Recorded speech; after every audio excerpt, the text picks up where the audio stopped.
ஒரே ஒரு 5 லிட்டர் இதய மந்த்ரா கடல் எண்ணெய் பேக் ஒரு மாசம் முழுசுக்கும் அத்தனை சமையல் முடிச்சு விடலாம். இதய மந்த்ரா.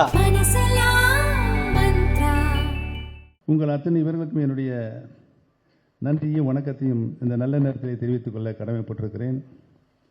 எனக்கு முன்னாலே பேசிய நம்முடைய கழகத்தினுடைய ஆலோசகர் அவர்கள் நான் சொல்ல வேண்டிய கருத்துக்களை நீங்கள் எண்ணங்களில் நிலைநிறுத்திய கருத்துக்களை எல்லாம் அவர் சொல்லி ஒரு மிகப்பெரிய ஆரவாரத்தை கைதட்டலை நம்முடைய அண்ணன் அவர்கள் பெற்றுவிட்டார்கள் என்பதை நான் உணர்ந்து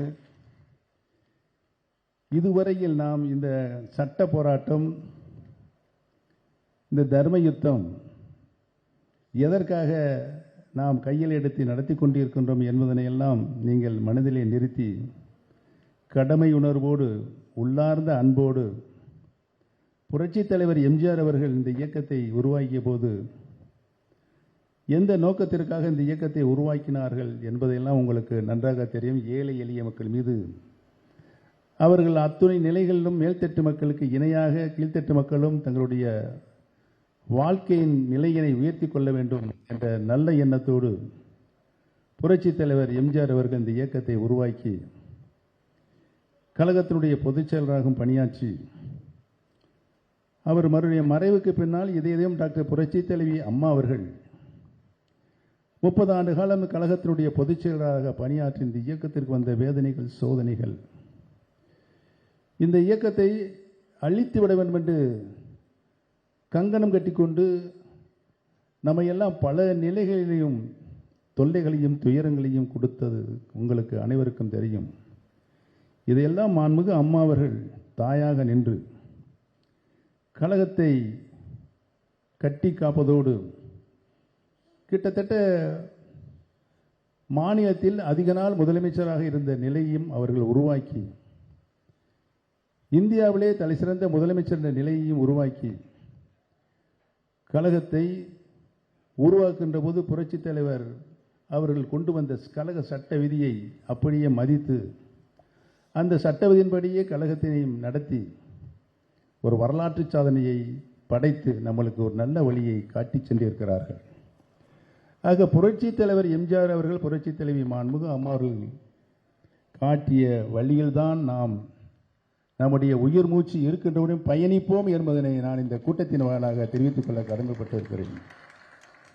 புரட்சித் தலைவராக இருந்தாலும் சரி, புரட்சித் தலைவி மாண்புமிகு அம்மா அவர்களும் இருந்தாலும் சரி, அனைத்து இந்திய அண்ணா திராவிட முன்னேற்ற கழகம்தான் அத்தனை தேர்தலிலும் சட்டமன்ற தேர்தலில் ஆட்சி அமைப்போம் ஆட்சி அமைப்போம் ஆட்சி அமைப்போம் என்று மக்களிடம் சொல்லி அதனை வெற்றி பெற்று புரட்சித் தலைவர் அவர்களும் சாதனை படைத்தார்கள், மாண்புமிகு அம்மா அவர்களும் சாதனை படைத்தார்கள். இன்றைக்கு இருக்கின்ற சூழல் கழகம் பல்வேறு பிரச்சனைகளை தலையிட்டு இன்றைக்கு சிக்குண்ட இருக்கின்ற காரணத்தினால் இங்கு உட்கார்ந்து இருக்கின்ற அத்துணை நண்பர்கள் இந்த 2 ஆண்டு காலம் நடைபெற்றுக் கொண்டிருக்கின்ற சட்ட போராட்டத்தில் தங்களை முழுமையாக ஈடுபடுத்திக் கொண்டு புரட்சித் தலைவர் எந்த நோக்கத்திற்காக இந்த இயக்கத்தினை உருவாக்கினார்கள், கழக சட்ட விதியை உருவாக்கினார்கள் என்பதெல்லாம் மனதில் நிறுத்தி இன்று வரை நீங்கள் எங்களுக்கு பெருத்த ஆதரவையும் நல்ல ஆதரவையும் தந்து கொண்டு இருக்கின்றது என்று எண்ணுகின்ற பொழுது உங்களுக்கு நாங்கள் என்னாலும் நன்றி கடன் பட்டிருக்கிறோம் என்பதனை நான் இந்த நல்ல நேரத்தை தெரிவித்துக் கொள்ள கடமைப்பட்டிருக்கிறேன். அந்த நிலையில் நாம் இதுவரை நின்றிருக்கிறோம். எதிர்காலத்தில் வென்றெடுப்போம் என்பதனையும் நான் இங்கு சுட்டிக்காட்ட கடமைப்பட்டிருக்கிறேன். என்று சொன்னால் அரசியல் ரீதியான கட்சிகளுக்கு அவர்களுக்கு அந்த கட்சி சார்ந்த உறுப்பினர்கள் இருப்பார்கள். ஆனால் பொதுமக்களுடைய நன்மதிப்பை எந்த கட்சியுடைய தலைவர் பெறுகிறாரோ அவர்கள்தான் ஆளுகின்ற உரிமையை மக்களிடத்திலிருந்து பெற முடியும் என்ற நிலைதான் நம்மளுக்கு தேர்தல் எடுத்துக்காட்டாக இருக்கிறது. அதைத்தான் புரட்சித் தலைவர் எம்ஜிஆர் அவர்களும் புரட்சித் தலைவி மாண்புமிகு அம்மா அவர்களும் கழகத்தை ஒருங்கிணைந்து கழக உறுப்பினர்களை இராணுவ கட்டுப்பாடோடு நடத்தி விசுவாசமிக்க தொண்டர்களை உருவாக்கி அதோடு மட்டுமல்லாமல் ஆட்சியின் மூலமாக பொதுமக்களுடைய நன்மதிப்பையும் பெற்று நின்ற தேர்தலில் அனைத்திந்திய அன்னார முன்னேற்றக் கழகம் ஆளுகின்ற உரிமையை தமிழக மக்களிடம் பெற்றிருக்கிறது என்பதுதான் வரலாறு. அந்த வரலாற்றை மீண்டும் நாம் உருவாக்கிட வேண்டும் என்றுதான் நாம் இன்றைக்கு இந்த தர்மயுத்தத்தை நடத்தி கொண்டிருக்கின்றோம் என்பதனையும், அதற்கு முழு வடிவம் கொடுப்பதற்காக தலைமை கழகத்தினர் நிர்வாகிகள் உங்களுடைய கருத்துக்களை சென்ற கூட்டத்திலும் கேட்டு அறிந்து இன்றைக்கு ஒரு முடிவை எடுத்திருக்கிறோம். சில முடிவுகள் வெளியே சொல்ல முடியாத முடிவுகள் இருக்கும், சில முடிவுகள் வெளியே சொல்ல வேண்டிய முடிவுகள் இருக்கும். அது எந்த முடிவு வெளியே சொல்ல முடியாத முடிவு எது என்பது உங்களுக்கும் தெரியும், வெளியே சொல்லக்கூடிய முடிவு எது என்பது உங்களுக்கு நன்றாக தெரியும். ஆக அதையெல்லாம் நீங்கள் எங்களைப் போல உள்வாங்கிக் கொண்டு நீங்களும் அந்த நிலையை உள்வாக்கி கொண்டு அருமை அண்ணன் அவர்கள் இன்றைக்கு அறிவித்தார்களே மாவட்ட ஆலோசனை கூட்டங்கள், ஒரு மாநில மாநாடு நடத்தி வருவது என்று முடிவெடுக்கப்பட்டது. அந்த மாநாடு வெற்றிகரமாக மாநாடாக அனைத்து இந்திய அன்னார முன்னேற்ற கழகத்தில் புரட்சித் தலைவர் எம்ஜிஆர் புரட்சித் தலைவர் மாண்புமிகு அம்மா அவர்கள் எந்த மாநாடு நடத்தினாலும் அது அந்த வரலாற்றில் பதிவு செய்யக்கூடிய மாநாடாகத்தான் இருக்கும். அந்த நிலையை நாம் மீண்டும் உருவாக்கிட வேண்டும். அதுதான் நாம் நம்முடைய உருவாக்கிய தலைவர்களுக்கு செய்கின்ற நன்றி கடன். அந்த வகையில் மாவட்ட ஆலோசனை கூட்டங்கள் கழக ரீதியாக 88 89 மாவட்ட கழக செயலாளர் இருக்கிறார்கள். தமிழகத்தில் வருவாய் மாவட்டங்கள் 38.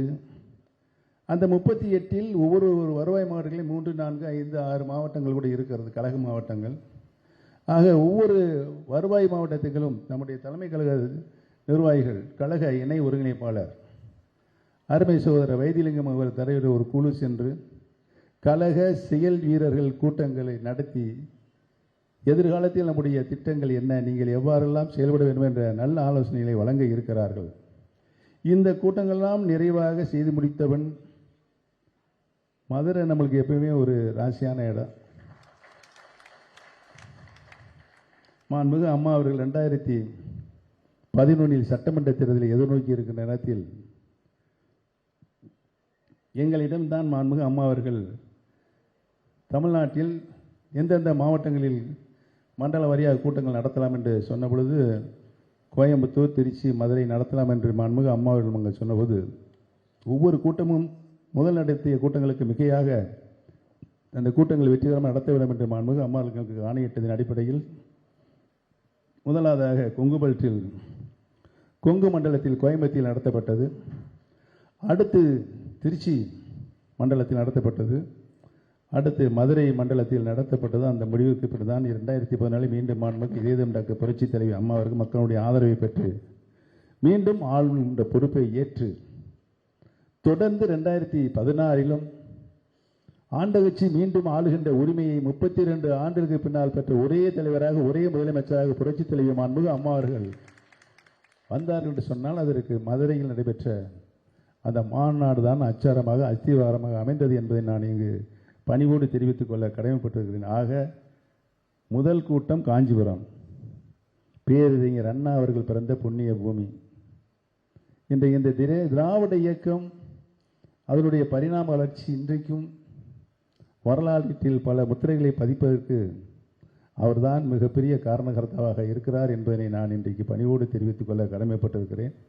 அந்த வகையில் காஞ்சிபுரம் ஒரு ராசியான இடம்.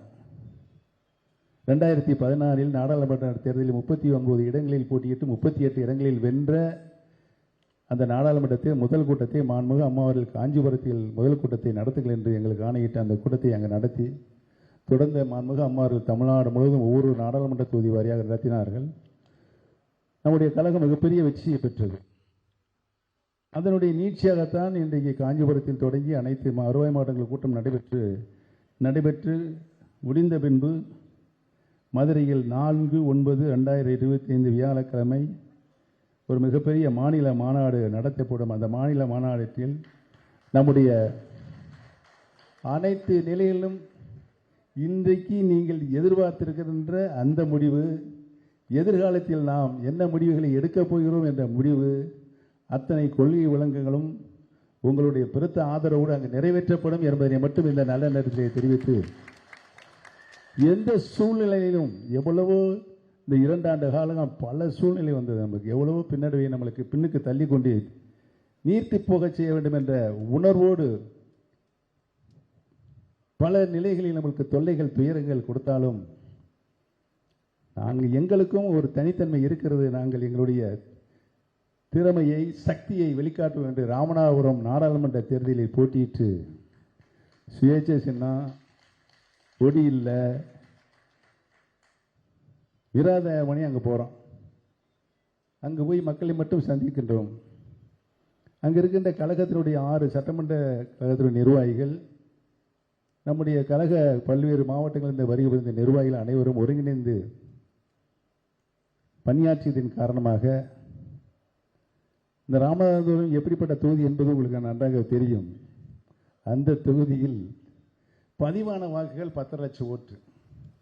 பதிவான வாக்குகள் 10 லட்சம் ஓட்டில் 33% பெற்று இந்தியாவிலேயே ஒரு சுயேட்சை வேட்பாளர் வெற்றி பெற்றிருக்கின்ற. அடுத்து 33% பெற்ற ஒரே சுயேட்சை வேட்பாளர் உங்களில் ஒருவனாக நான் அங்கு நிறுத்தப்பட்ட பன்னீர்செல்வம் தான் என்பதனை மக்கள் நிரூபித்திருக்கிறார். இதிலிருந்து என்ன தெரிகிறது? தமிழக மக்களுடைய ஆதரவு நமக்குத்தான் இருக்கிறது என்பது ராமநாதபுரம் நாடாளுமன்ற தேர்தலில் நிரூபணமாயிருக்கிறது. இந்த நிறுவனமாயிருக்கின்ற மக்கள் சக்தியின் நம்மிடம்தான் இருக்கிறது என்பதனை நாம் தொடர்ந்து கொண்டு போய் நிலைநிறுத்தி 2026 புரட்சித் தலைவர் எம்ஜிஆர், புரட்சித் தலைவி மாண்புமிகு அம்மாள் புகழை மட்டுமே நாம் பரப்புகின்ற சக்தியாக நம்மை உருவெடுத்துக் கொள்ள வேண்டும் என்ற சவாலை ஏற்று வெற்றி காண்போம் என்பதை மட்டும் சொல்லி, இப்பொழுது இந்த வருவாய் கூட்டங்கள் மாநிலங்களுக்கு அனைத்து நிலையிலும் இருக்கின்ற பொறுப்பாளர்கள் உங்களுடைய முழு ஒத்துழைப்பையும் தந்து இந்த 2 கூட்டங்களும் வெற்றிகரமாக நடைபெற வேண்டும் என்று உங்களை அன்போடு கேட்டு வருவதை நன்றி, வணக்கம்.